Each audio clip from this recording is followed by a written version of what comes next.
تہجد وہ نماز ہے جس میں انسان رات کے اندھیرے میں اللہ سے ملاقات کرتا ہے۔ وہ نیند سے بیدار ہو کر اپنے رب کے آگے جھکتا ہے، مگر ضروری نہیں کہ جو تہجد پڑھتا ہو وہ اپنے محبوب کی محبت ہی مانگتا ہو، کیونکہ وہ جو اللہ ہے اس کی عبادت میں بڑا سکون ہے۔ تہجد کی توفیق بھی جناب انہی کو ملتی ہے جس نے اپنے رب کو راضی کرنا ہوتا ہے۔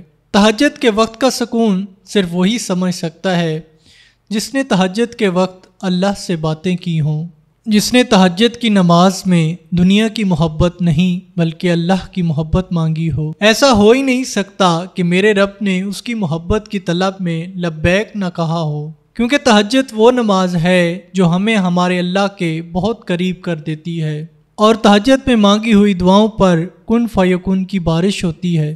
جب بندہ گڑ گڑا کر اپنے رب سے دعا مانگتا ہے، اپنے رب سے معافی مانگتا ہے، اپنے رب سے کوئی جائز تمنا کی طلب کرتا ہے، تب اللہ بھی کن فرما ہی دیتا ہے۔ لیکن یہ نہیں کہ ہم نے کچھ دن تہجد ادا کی ہو اور پھر ہم یہ کہتے پھریں کہ ہماری تو دعا ہی قبول نہیں ہوتی۔ نہیں، ایسا نہیں، محبت خلوص دل سے ہوتی ہے۔ بس یہ یقین ہو کہ میرا اللہ، میرا تیرے سوا کوئی نہیں۔ پھر اگر آپ کی طلب آپ کے لیے مفید ہوئی تو پھر وہ رب اپنے بندے کی محبت میں کسی چیز سے نفی نہیں کرتا۔ آپ کوشش تو کریں اللہ سے دوستی لگانے کی۔ جس دن آپ کی دوستی میرے اللہ سے ہو جائے گی اس دن کے بعد آپ کو لوگوں کی ہمدردیوں کی ضرورت نہیں پڑے گی اور نہ ہی لوگوں کے پیچھے بھاگنا پڑے گا۔ اس لیے نماز تہجد پڑھو اور اللہ سے دوستی کرو۔ رب کی محبت کے لیے نماز سب سے ضروری ہے، اور ہر انسان کی زندگی میں یہی ایک مومن اور کافر کے درمیان فرق ہے، اور اس کے بدلے میں وہ تم سے کچھ نہیں مانگے گا۔